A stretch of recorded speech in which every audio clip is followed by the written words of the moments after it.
Good morning, Kentuckiana. Thank you so much for waking up with us on your Saturday morning. I'm Gabriel Gonzalez. It is 9 o'clock. Happy weekend. We are glad that you're here. Well, we've got a treat with us this morning in studio. Meteorologist Matt Breland is here. Matt, welcome back to GMK Weekend for one day only. How's your morning going? Good morning, Gabe. My morning's going great. Yeah, we're off to a fabulous start across Kentuckiana this morning. Sunny skies. The Ohio River is finally beginning to recede. We're setting up for a nice Saturday for us here across Kentuckiana. The river values are now beginning to get lower than 30 feet. We're going to continue to see this decline in those river levels, especially as we head further on into today and into tomorrow. We'll be returning back to normal river levels as we head into Monday morning, so now cleanup efforts can finally get started. Now, there's going to be a lot of debris left behind from those river levels, so we're going to continue to keep that in mind. But here's a look at the satellite and radar. You'll notice that we're continuing to stay quiet and dry this morning. This pattern is going to be around with us as we go all throughout our Saturday. Lots of sunshine and clear and quiet conditions ahead for us. North winds are going to still drive in a lot of those clear skies, so we are setting up to have a very nice Saturday. It's just going to be a bit cooler. Temperatures are still in those lower 40s. Winds are staying calm. Plenty of sunshine, though, all around for us. Temperatures for the rest of us ranging in between those upper 30s and lower 40s. For you folks further in southern Indiana, you can expect those temperatures to still range in those mid 30s as well. So a bit of a chilly start to our day. Into the next 12 hours, we're expecting highs to reach the lower 60s. Plenty of sunshine for us. And we're going to have those temperatures still a few degrees below our average for this time of the year. Typically, we're around the upper 60s for this time of the year, but mostly sunny skies and temperatures ranging in the lower 60s for our afternoon. We're going to have more weather details about some rain chances for Monday coming up here in just a few short minutes. All right, thank you, Matt. New this morning, a Louisville man is dead after a crash with a car while on his dirt bike. Just after 10:40 last night, LMPD received reports of a crash near Taylor Boulevard and West Ashland Avenue. There, they found a man suffering from life-threatening injuries. He was taken to the hospital where he later died. The driver of the car stayed at the scene. LMPD is currently investigating. They have stated that the dirt bike was non-street legal. Kentucky State Police arrested and charged an Elizabethtown man for child sexual exploitation. According to KSP, 31-year-old Joseph Bowling was arrested Thursday after an undercover investigation revealed he was sharing images of child exploitation online. Investigators say they confiscated equipment used to facilitate the crime and took it to the forensic lab for examination. Bowling is charged with 10 counts of distribution of matter portraying a sexual performance by a minor. He is currently booked into the Hardin County Detention Center. We now know the idea of a man who died after his car ran off the road into a New Albany creek. This happened on Thursday. Police say 62-year-old Curtis Franklin died after that accident on 10th and Market. The cause of that crash is still under investigation.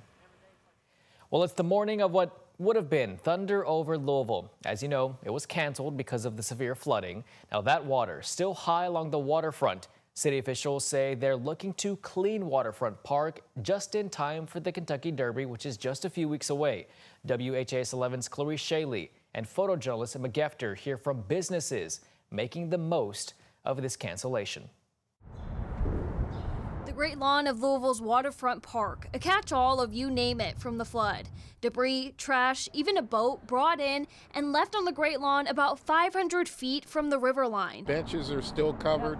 So, yeah, there's still a lot of water to recede yet. This flood has left a pretty dirty waterfront, and Louisville's Mayor Craig Greenberg has an aggressive plan to get it cleaned up before the Kentucky Derby. It's doable. I think it's a lot of work, but who knows, 2-3 weeks, you get enough folks out here, I think they can get it done. After flooding in 2018, it took about 6 weeks to clean up, but the city is lining up federal assistance and volunteers to speed up the process.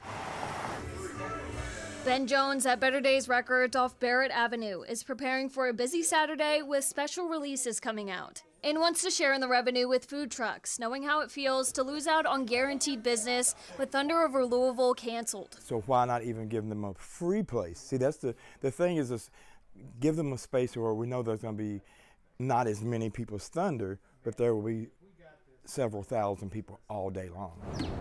Off Rubel Avenue, the view from the art gallery Quonset Hut won't be decorated with Thunder's fireworks show, but the annual celebration continues as planned. We just decided it's going to be a beautiful day, and after the winter and the rain that we've had, it's going to be really nice just to be outside and be with friends. The music, staff, and food was already booked. Plus, it's another opportunity for people to take a look at the gallery. The city makes the most of the situation, while Thunder's location is still muddy and has more to come as the water recedes. In Louisville, Clarice Shaley, WHAS 11 on your side. And a cleanup of waterfront parks started today at 9 o'clock. Volunteers are asked to meet at the Turf Mutt Great Lawn on Witherspoon Street. You are encouraged to wear long pants, sturdy closed-toed shoes or boots. Masks and gloves are optional, and park staff will be available to provide any extra supplies. And don't forget, WHAS 11 special Rising Above the Storm, a fundraiser for flood relief and Thunder Spirit. That starts at 6 o'clock tonight. The money goes to the Louisville chapter of the American Red Cross. At 9:15 tonight, we'll bring you the drone show. And then at 9:30, right when those Thunder fireworks would have been happening, we will bring you vintage Thunder fireworks from several years, only on WHAS 11. Well, also impacted by the floods, Buffalo Trace Distillery is assessing the damage now that floodwaters have receded enough for them to get back inside. The amount of damage is still being determined, and teams are inspecting every barrel affected. They're closing their doors through Sunday and hoping to reopen next week. And on the other side of the Ohio River, Indiana Governor Mike Braun declared a state of disaster emergency for 18 counties in Indiana. Local leaders say this opens up for more funding for communities hit the hardest. But with the waters already starting to recede, some Hoosiers say the governor should have declared an emergency days ago. Town Board President of Utica, Indiana, Steve Long, says getting the phone call that they are under an official state of emergency was the moment he was waiting for. The state of Indiana is flooded from Lawrenceburg all the way below Tell City. And there's a lot of towns affected. And there's, I think we're going to reach the ceiling of money. These people need to get this FEMA and get this thing going.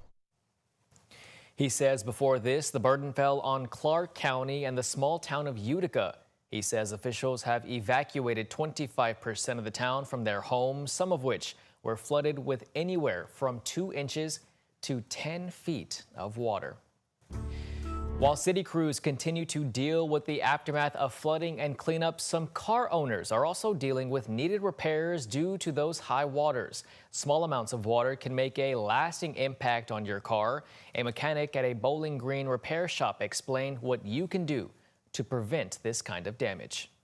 Anything electric, power seats, power windows, computer components, they're not water friendly. Drop your cell phone in a bucket of water. What happens? Might stay on for a minute, but eventually it'll go out. Now, if you're unsure that your car has water damage, mechanics advise you to look for signs like rusting and faulty windows or power seats. They also recommend getting your car checked out sooner than later to prevent further damage.